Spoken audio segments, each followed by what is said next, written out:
programa de hoy tiene características muy particulares. Se lo cuento cómo se gestó. Mire, un día escuchando usted sabe que a mí me gusta mucho la ópera. Estaba escuchando a Víctor Hugo Morales y hacía una relación de lo que pasaba en Villa Urquiza con un teatro que yo no conocía que existía, donde se transmitía en forma directa desde Nueva York la temporada del Metropolitan de Nueva York. Dije, qué cosa interesante. Vi y me pareció una maravilla. Pero además vi el teatro y me pareció una maravilla. Entonces empecé a rastrear qué pasó y cómo surgió este teatro de golpe que la mayor parte de la gente no conoce, o muchísima gente no conoce. Y empecé a descubrir algo que fue importantísimo. ¿Qué cosa? ¿Quién estaba en la actividad cultural esta de la transmisión de las óperas? Y aparecieron entonces los nombres de la pianista Pia Sebastiani y de su hija Pupi Sebastiani. Pero además apareció algo importantísimo y que realmente me conmovió. El Teatro 25 de Mayo pasó por una serie de etapas, pero a través fundamentalmente de la acción de los vecinos de Villa Urquiza.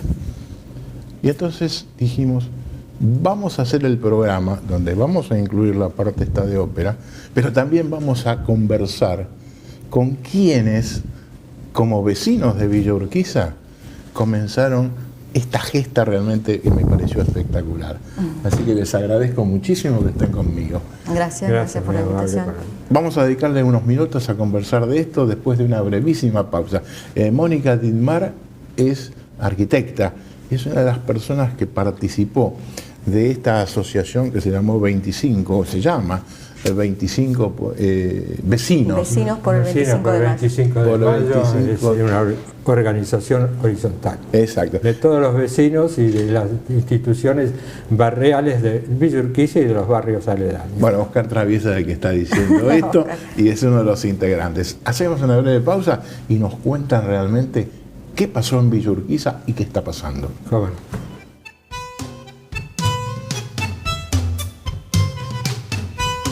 Bueno, y iniciamos entonces nuestra conversación con estas dos personas que integran la asociación por el 25 de mayo, un nucleamiento barrial de Villa Urquiza. Mónica, ¿cómo se gesta esto? ¿Qué es? Bueno, esto sí, realmente es sorprendente, ¿no? Porque empezamos a contarlo y cada vez sorprende más porque se ha logrado a partir de la participación de los vecinos, de muchos vecinos y durante muchos años, recuperar este espacio que estaba totalmente abandonado. Esto es un teatro que es un cine, de principios de siglo. De principios de del siglo pasado. 1927 fue cuando se comenzaron las obras, en 1929 se inaugura en Villa Urquiza. En ese momento era la perla de Villa Urquiza, el Petit Colón de Villa Urquiza. A partir de la iniciativa de vecinos de Villa Urquiza, que eran comerciantes, que querían tener el Petit Colón en esta época, la década del 20, muchos vecinos eran comerciantes y habían tenido esta posibilidad de viajar y conocer la Scala de Milán y la ópera. Bueno, las características de este teatro son similares al Colón en su estructura, es un pequeño Colón. Y lamentablemente en el año 82 se cierra, se abandona, como muchos cines teatros de barrios, y esto queda abandonado y comercialmente se empieza a especular con hacer un shopping, después en la época de los 90, en hacer una confitería bailable.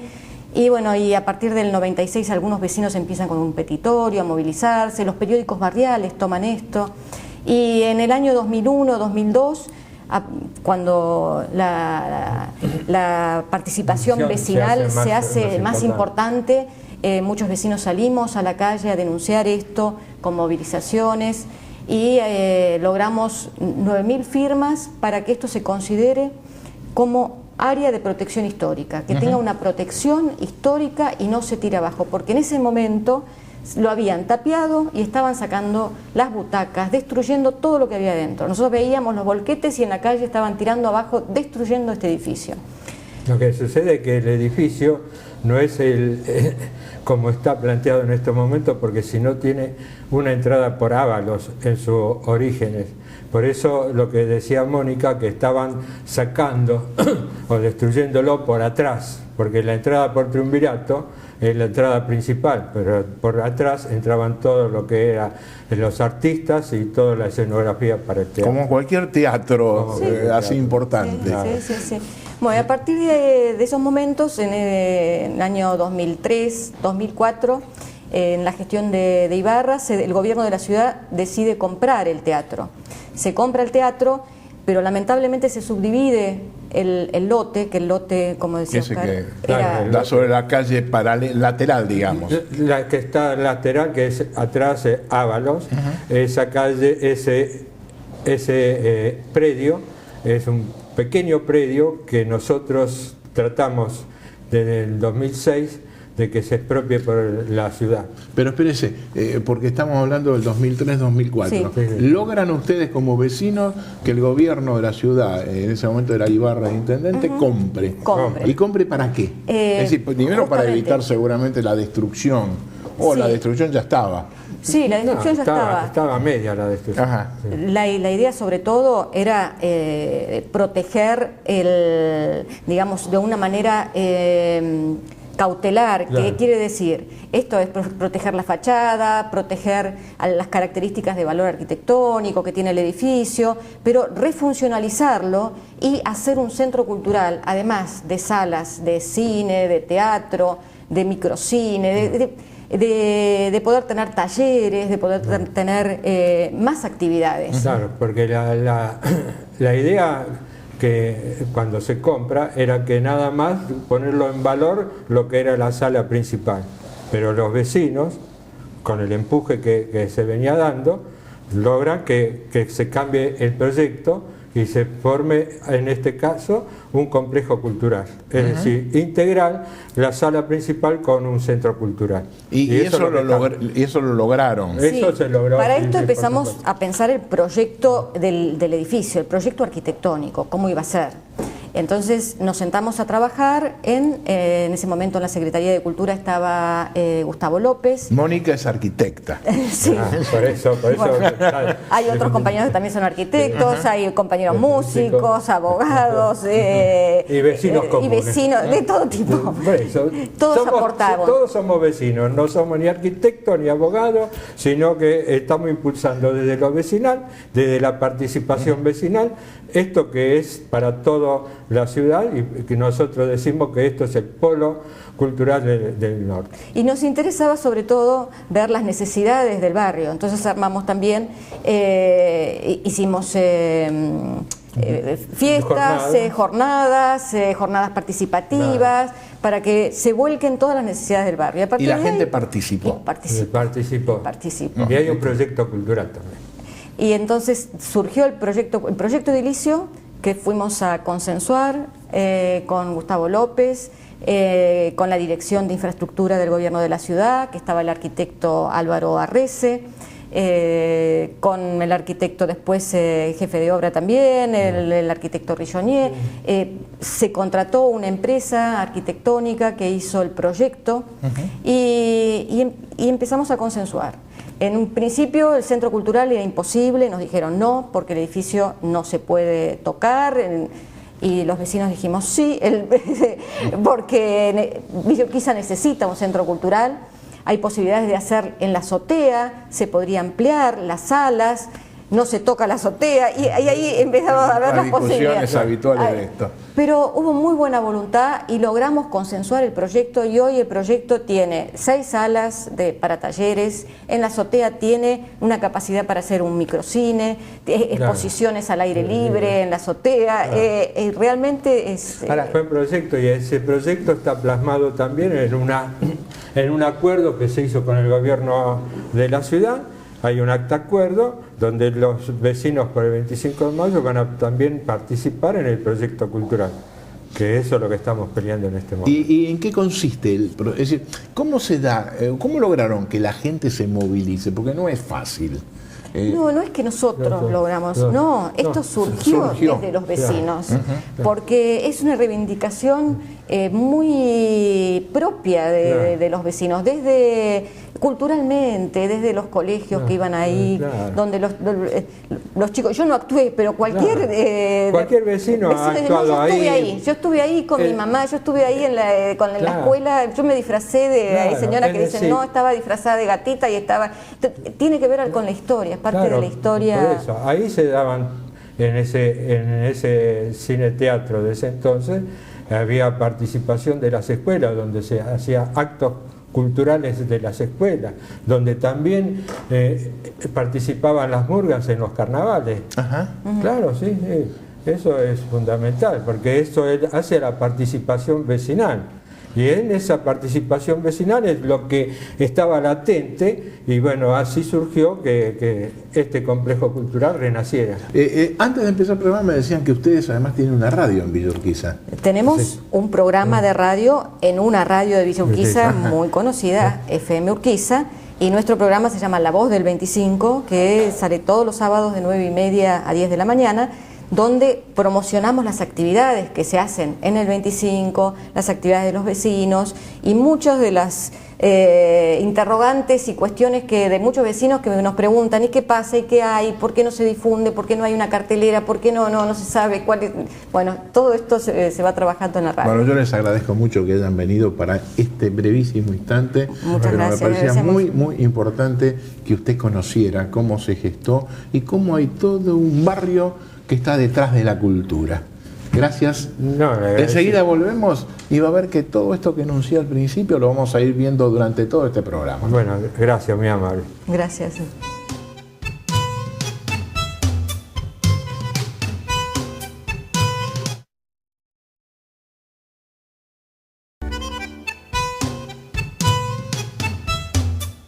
El teatro, bueno, estaba cerrado hacía muchísimos años, era un teatro emblemático, y los vecinos que habían formado esta entidad hacía muchísimo tiempo que venían peleando por la reapertura del teatro y pidiéndole al gobierno de la ciudad que lo comprara.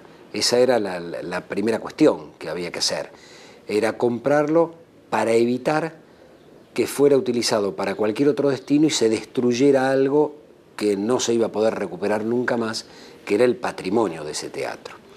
Entonces, cuando termina el proceso electoral de la reelección de Ibarra en el año 2003, asumen las nuevas autoridades, en algunos casos las mismas, el 10 de diciembre.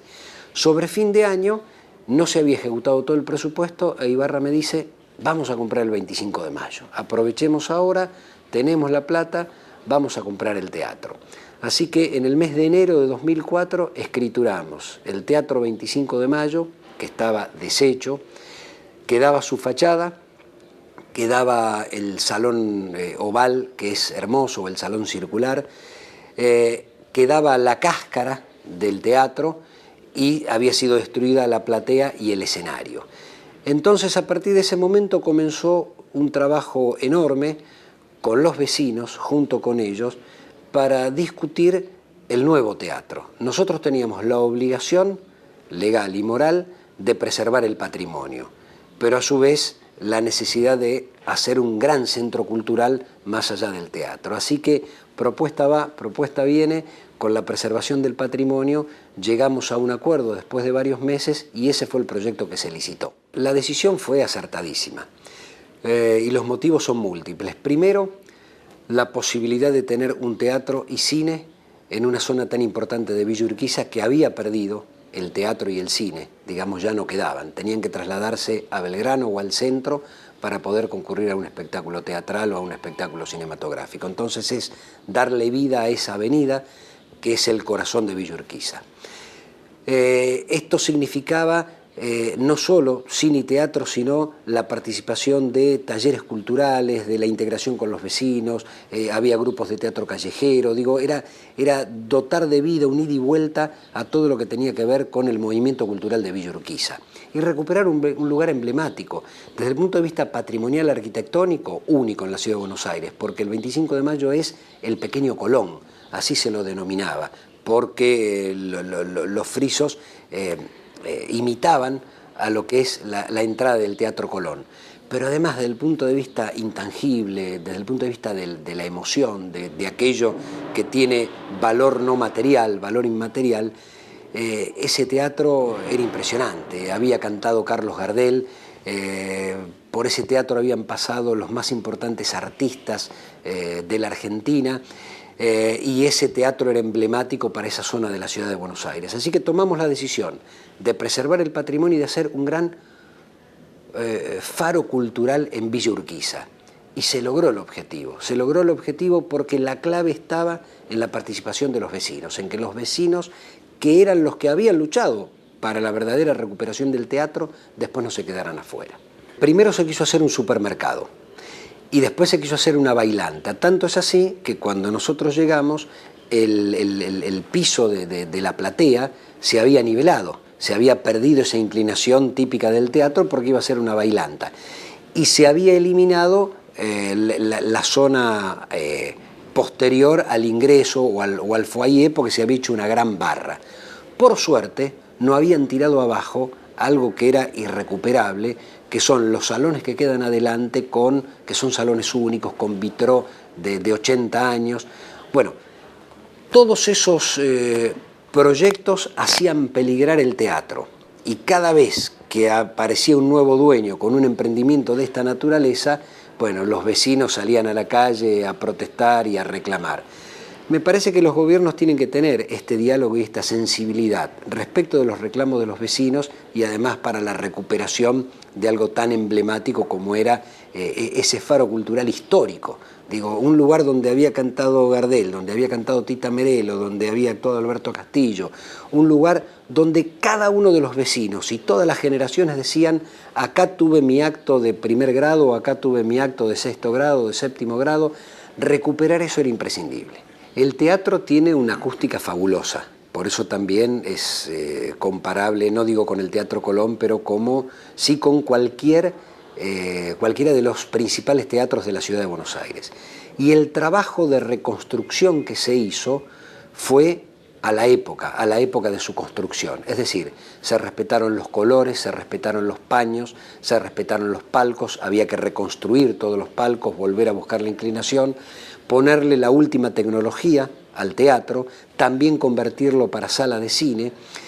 Y como los vecinos querían que eso fuera un gran centro cultural, había que respetar el casco central, que era el cine-teatro, los grandes salones, que por su belleza arquitectónica había que dejarlos tal cual estaban, y sobre la misma estructura, sin cargarla, poder hacer aulas móviles para talleres. Bueno, una vez que se definió la idea, quien ganó le contratamos a un estudio para que hiciera el proyecto, y una vez que la empresa ganó la licitación, respetó el proyecto. Es decir, sobre las terrazas se recuperó terreno, o se recuperó espacio, y allí fueron las aulas talleres. Quiere decir que hay un centro cultural, se preservaron los salones para distintas actividades, el teatro está como cuando se inauguró en la década del 20, y los vecinos han recuperado un faro cultural impresionante. En la ciudad de Buenos Aires es el primero. A partir de allí, sí, otros vecinos de otros barrios comenzaron con la recuperación del Cine del Plata en Mataderos o el Tarico. Ninguno se pudo llevar a cabo, aunque el Cine del Plata se compró, pero los gobiernos siguientes no hicieron las obras. Pero debe haber pocos ejemplos en el mundo que a partir de la pelea ciudadana se recupere un símbolo tan importante y uno pueda muy orgullosamente decir, bueno, misión cumplida.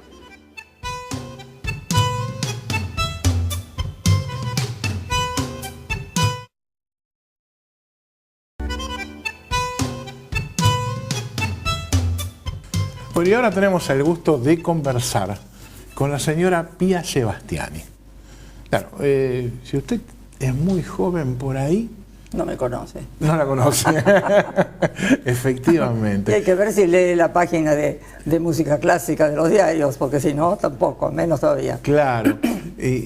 Pero la señora Pía Sebastiani fue una de las grandes concertistas de piano de nuestro país.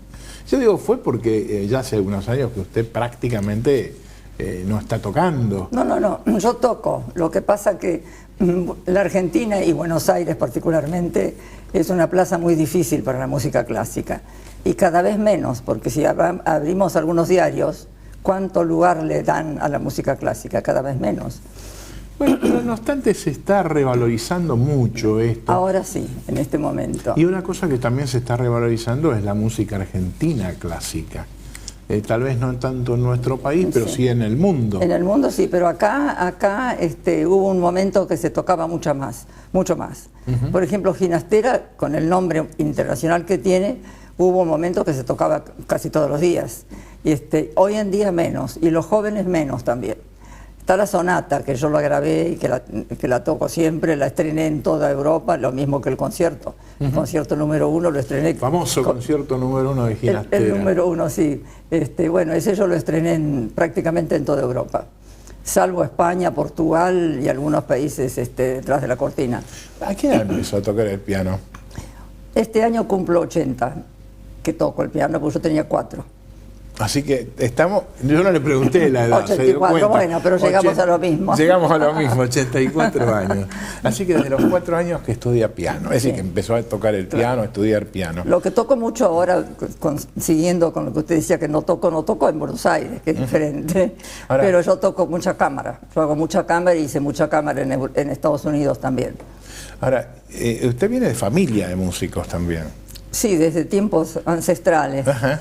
Pues bueno, papá, es decir, yo nací en la Argentina porque a papá en el año 1913 lo llevó el Colón, el Teatro Colón, a la inversa de ahora, que los músicos argentinos se expatrian, por razones obvias. El Colón al revés, fue a buscar los mejores músicos que podía encontrar en Europa para formar su orquesta sinfónica del Teatro Colón. ¿Y su papá qué tocaba? Papá tocaba el arpa. El arpa. Sí, y se llenó de alumnos, por supuesto, porque el arpa en ese momento era una especie de obligación y todas las niñas de la alta sociedad argentina tocaban su arpa. Para dejarlo bien a Becker sería, no sé. Ahora, digamos, su padre tuvo una gran actividad también como docente. Claro, sí. Cosa que a mí me gusta muchísimo también. Sí, porque él, digamos, cuando vino se dedicó al Colón y a dar clases privadas. Pero después... ¿De dónde era su papá? De Nápoles, de la ópera de San Carlo. Ajá. Sí, así él tocó en el San Carlo, la primera vez que tocó tenía 11 años. Su padre, o sea, mi abuelo, era director de orquesta y compositor. Caruso le estrenó óperas a mi abuelo, por ejemplo. Y papá tocó el solo de la Lucia, de arpa, que para los muy entendidos en ópera saben que es lo más difícil que se ha escrito como solo de arpa en una ópera. Y tan es así que, por ejemplo, si una arpista aspira a una vacante y que se abre concurso para formar parte de una orquesta, seguro que le toca el solo de la Lucia. Y papá a los 11 años, yo tengo la fotografía de él, y un artículo también que lo fotocopié de un viejísimo recorte amarillento. Lo elogian muchísimo y dicen, qué gran artista, la sorpresa más que de los cantantes, la sorpresa fue el arpista que tocó el solo de la Lucia tan magníficamente con sus 11 años, increíblemente bien como lo tocó y que se vino abajo el teatro de aplausos. Ahora, en esa actividad docente, digamos, tomó a su cargo la dirección del Conservatorio Beethoven. Claro, bueno, porque yo fui docente mucho tiempo antes, ¿no? Yo enseñé en la Lucila, en el Juan José Castro, Tortorella me contrató, fui profesora también en el Municipal, que en esa época estaba en el Teatro San Martín, el Conservatorio Municipal, del cual era profesor mi padre también. Pero después surgió una sorpresa, una cosa inesperada. Me contrató una universidad de los Estados Unidos, en Indiana, y bueno, yo en ese momento era diplomática, y resulta que en la época de Isabelita nos dejaron unos cuantos prescindidos, o sea, nos conservaron con un alfiler pinchaditos ahí, no perdimos el título, pero sí perdimos el sueldo, lo cual era lo importante, de manera que no tuve más remedio que irme del país, y esa gente en la cual yo había pasado un año con permiso sin goce de sueldo de la Cancillería en Indiana, me dijeron, acá tenés las puertas abiertas, cuando vos querés volvés. porque hay gente que cuando le gusta a alguien, y me probaron un año, imagínense, sin que yo pensara ni remotamente que iba a volver. Y ahí en Indiana se dedicó a la docencia también. Sí, claro, sí, y a tocar mucho. Y a tocar mucho Sí, en ahí Estados hice Unidos. muchísima cámara porque tenía a mano a grandes músicos, y entre ellos Dmitri Sitkovetsky, que es un gran violinista, mucho más joven que yo, podía ser mi hijo de Bela Davidovich, una gran pianista rusa, y con Dmitri he tocado casi todo el repertorio de piano y violín. Ahora toco con Gintoli mucho. Ahora, digamos, usted tiene una actividad así muy grande como concertista, integrando los conjuntos de cámara. Compositora también, ¿eh? No me diga, eso no lo conocía. ¿Ah, no? No, Ah, pero sí. discúlpeme esto realmente. Bueno, ¿Qué ha compuesto? Bueno, eso sí dejé de ser. El piano no, el piano siguió. Pero la composición lamentablemente lleva mucho tiempo porque a mí no me gustaba escribir para piano, cosa extraña, en una pianista. Me gustaba la orquesta. Yo desde que era chica iba a todos los conciertos de las sinfónicas en Buenos Aires, iba a la ópera, o sea que la orquesta para mí era tan familiar o más que el piano todavía. Y bueno, estudié primero con Gilardo Gilardi, a los 12 años empecé a estudiar composición porque me recibí de teoría y solfeo. Entonces hice todas las materias complementarias para componer, o sea, contrapunto, armonía, fuga, todo eso. Y escribí un concierto para piano y orquesta. Y fue muy cómico porque, bueno, claro, hace una cosa de una persona de 16 años, por talento que tuviese, tenía 16 años. Y bueno, en la APO, la famosa APO que organizaba la Sinfónica de la APO, de la Asociación Profesorado Orquestal, se enteró que yo tenía ese manuscrito, esa composición, y le hablaron a Albert Wolff, que no sé si usted recuerda, un gran director de orquesta francés, muy famoso en la Argentina en ese momento, muy querido. Entonces me dijeron, mira, vas a tocar con Wolff, vas a estrenar tu concierto. No, voy a estrenar mi concierto, es una porquería. Yo creo que no. Bueno, no importa, vos lleváselo. Entonces yo, por las dudas, me preparé con una obra de César Franck que nadie toca, que se llama Les Jeans. Jeans son ñomos, ¿no? Así un poco maléficos parece ser. Y me preparé con eso, el mío casi ni lo estudié. Bueno, cuando llegó, quiso oír mi concierto, nunca me dejó ni mostrarle cómo tocaba Franck. No hubo forma, yo lo interrumpía. ¿No quiere oír Franck? No, continúe. Bueno, continué, llegué hasta el final. Me dijo, bueno, yo lo estreno. Yo no podía creer. Bueno, y eso se estrenó cuando yo tuve 18 años en el Cervantes, dirigiendo Wolff.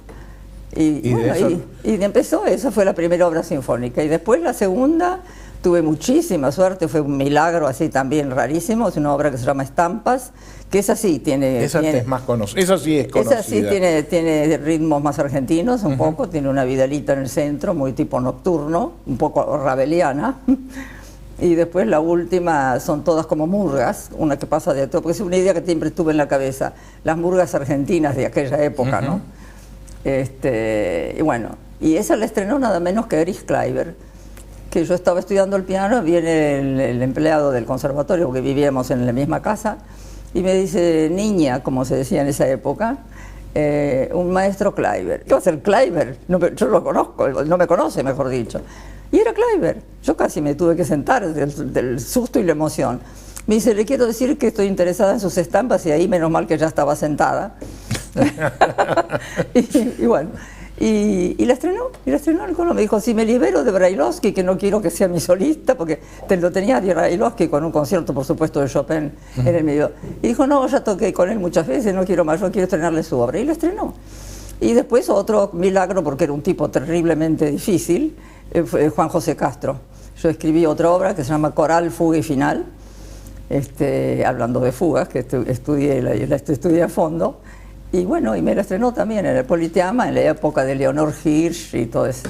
Claro, bueno, hablar de gente como Juan José Castro realmente eran palabras absolutamente mayores. Sí, claro, fue el mejor director de toda Latinoamérica, seguro. Sí, efectivamente. Sí. ¿Cómo no? Y bueno, y después ya me vino la beca para ir a París a estudiar, que estudié con Olivier Messiaen y con Darius Milhaud. Y bueno, y después de eso me casé y no compuse más, compuse 2 chicos. Y ahora tiene una familia grande. Y nietos y bisnieta ahora también. Bueno, después les vamos a mostrar una revista que me trajo, la señora Pía Sebastiani, donde aparece con su hija, que ahora ya está acá en el estudio, ahora la vamos a hacer entrar también para seguir esta charla, y con su nieta. ¿Y cómo se llama su nieta? Mi nieta Michelle. Michelle. ¿Y cuántos años tiene? 33 creo. Sí. 32, 33 por ahí. Por supuesto, esa le dio también bisnietos. Bisnieto, uno solo. Uno solo. Podría tener muchos más, porque imagínense que Sí, por la edad. los hermanos son un poco más chicos, pero muy seguiditos, porque Pupi los tuvo casi todos de un saque. Así que lamentablemente tengo solo una bisnieta. Bueno, ahora vamos a seguir hablando con Pía Sebastiani y con su hija, Pupi Sebastiani, sobre esto que fue un poco el motivo de todo este programa, pero no quería perder la oportunidad de hablar un ratito con la señora Pía Sebastiani sobre ella. Vamos a hablar ahora un poquito del conservatorio y vamos a hablar un poquito de esta maravilla que se la anuncié al principio del programa, que es las transmisiones en directo desde el Metropolitan de Nueva York en este famoso teatro del cual hemos hablado, de la calle Triunvirato. Pausa y seguimos.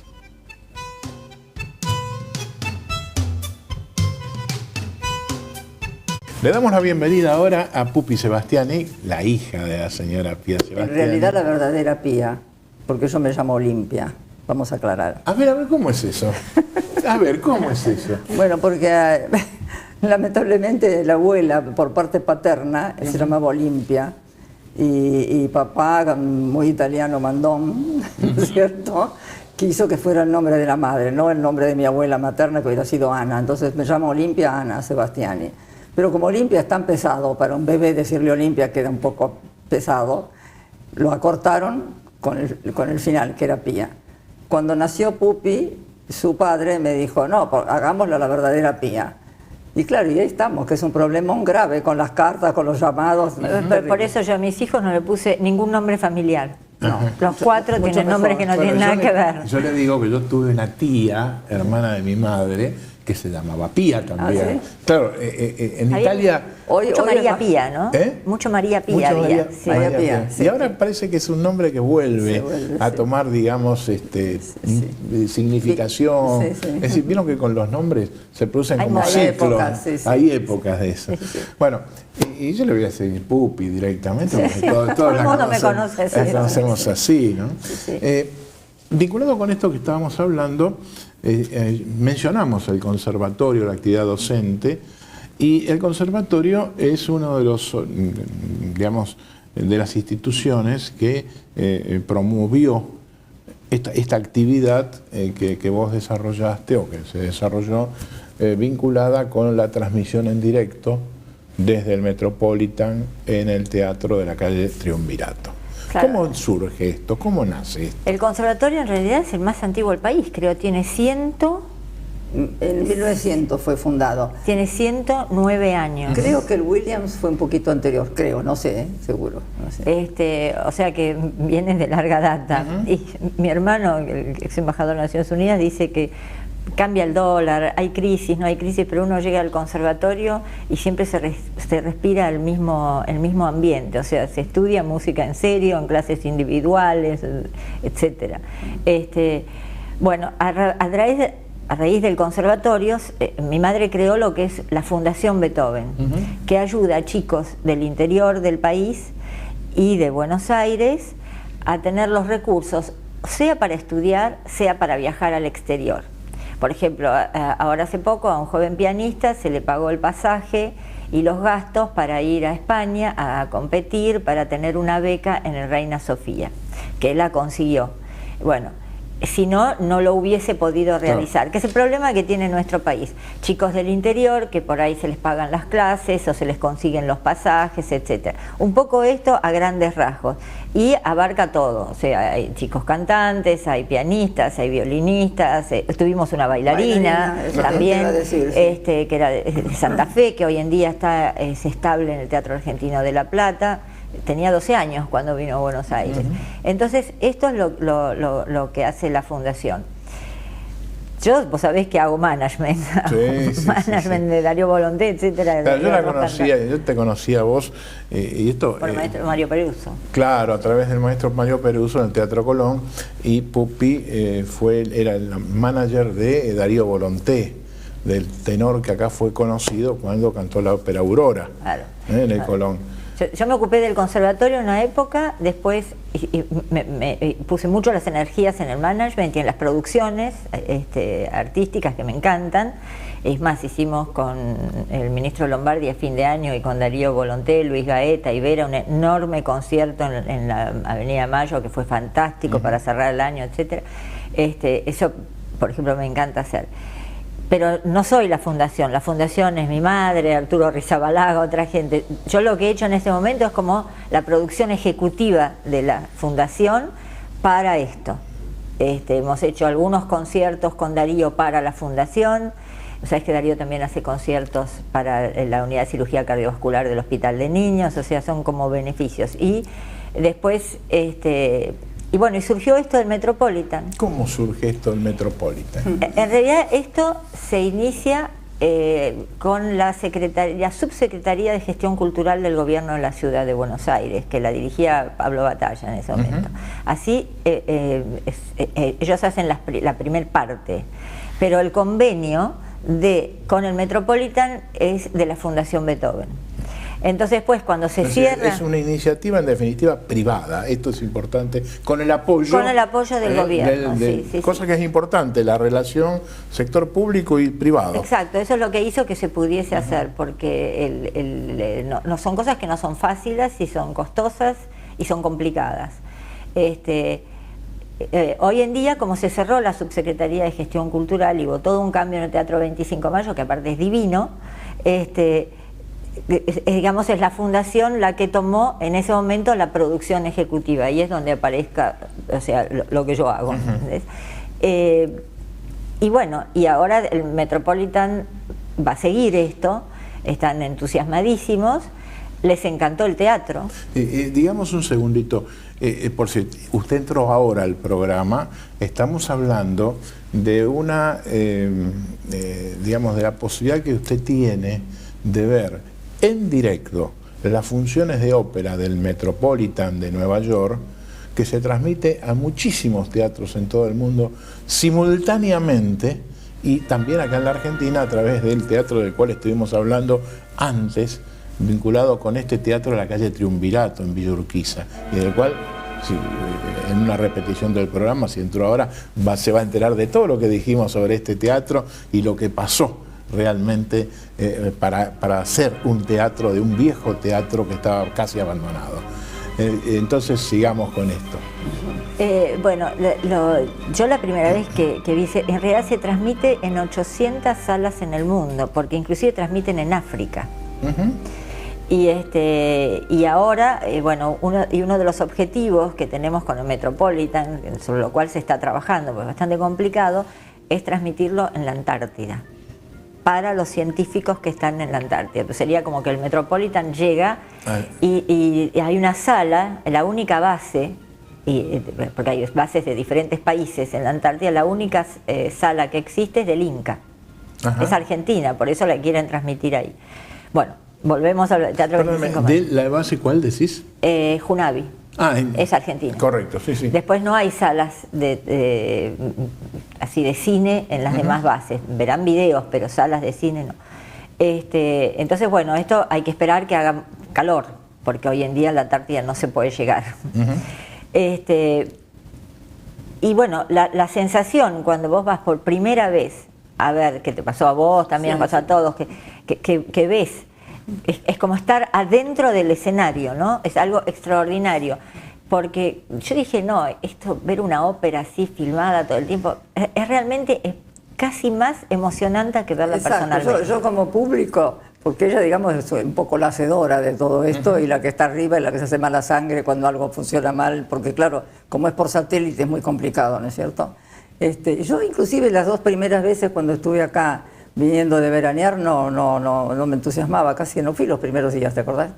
Pero el día que fui no podía creer, porque yo digo, total, es para ver como una televisión un poco grande, un plasma un poco grande. No, porque es todo el escenario. Y uno ve hasta la punta del pie de una bailarina de una ópera que lo enfoca la cámara, ¿no? Y después todo lo de atrás. Bueno, pero yo te dejo hablar más porque Claro, si no, me parece es importante esto que está señalando tanto Pía como Pupi Sebastiani, que no es una película de la ópera, es estar adentro Exacto. del teatro. Sí, sí, Y sí. esta es la absoluta sensación. Y yo te digo, cuando yo vi, por ejemplo, la abertura de una ópera y vi la filmación espectacular de ver la orquesta en el foso. la inteligencia de los camarógrafos. La cantidad de cámaras. La cantidad de cámaras, Es realmente es meterse adentro desde todos los Y ángulos. que se escucha hasta el ruido de las pisadas. Qué sé yo, en la Rondi nos vimos a Alaña llorar, a Nathalie Dessé también en Sonámbula, vos las ves llorar, cosas que de lejos en un teatro no lo podés ver. Salen del escenario y enseguida están cámaras hablando con ellos, porque cada ópera es presentada por un artista famoso. Por ejemplo, Thais la presentó Plácido Domingo, que están obligados por el Metropolitan. Y creo que en principio no cobran nada los artistas por estas filmaciones con el Met. Es como un convenio que tiene el Metropolitan con ellos. Yo creo que es una cosa de una inteligencia increíble que le ha hecho Peter Gelf, el director del Metropolitan, que viene todo, él es un hombre del broadcasting y que empezó a poner pantallas gigantes afuera del Met en Nueva York. Y la gente, para que tomen conocimiento de que la ópera no es ni tan elitista como se dice, porque antiguamente en Italia era como ir a ver fútbol, ir a ver ópera. Y comían al mismo tiempo, etcétera. O sea, era parte de lo que es la vida cotidiana del italiano. Y creo que él está tratando de volver a eso. Y realmente le ha dado muy buen resultado, porque ha aumentado la cantidad de público en el Metropolitan. Ahora, ¿cuándo ustedes ya han transmitido prácticamente una temporada completa? Toda la temporada pasada. Sí. Y ahora vuelven a... Ahora se recomienza. Ahora estamos en un periodo donde, por contrato con el Metropolitan, hay que pasarlas una vez en diferido. Entonces, esto lo terminamos ahora en agosto. Y el 10 de octubre se reinicia con una temporada que es extraordinaria porque, mira, empieza con Tosca, Aida, Turandot. Claro, y el Metropolitan tiene una cosa que debe ser lo más importante del mundo en este aspecto. Los artistas, los cantantes más importantes del momento están ahí.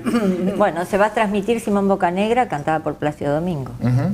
La orquesta del Metropolitan, la mejor de Estados Unidos, es fantástica, etcétera. Los directores que convocan, etcétera, son realmente impresionantes. Y después ellos tienen, que es lo que queremos tratar de ver si lo podemos hacer con el ministro, pero yo creo que hay que hacerlo también un poco en todo el país, porque vamos a empezar a transmitir fuera de Buenos Aires. Ya está lista Mar del Plata para transmitir. Vamos a hacer Rosario, estamos en tratativas con San Luis, o sea, hay varios puntos del país, pero el Metropolitan quiere ir despacio, porque primero ellos quieren seguir teniendo el control de todo, de cómo se hace y de que la calidad sea perfecta, que es lo que se ha logrado en el 25 de mayo, que eso realmente ha sido todo el trabajo de esta subsecretaría de Gestión Cultural, que realmente el teatro está equipado de tal manera, agregándole el cañón que le agregamos, realmente las transmisiones salen perfectas. ¿Saben una cosa? Que el tiempo se terminó y el programa se terminó. Bueno. Así que yo les agradezco mucho. Haga la experiencia, vale la pena. Dios mediante, hasta la semana que viene.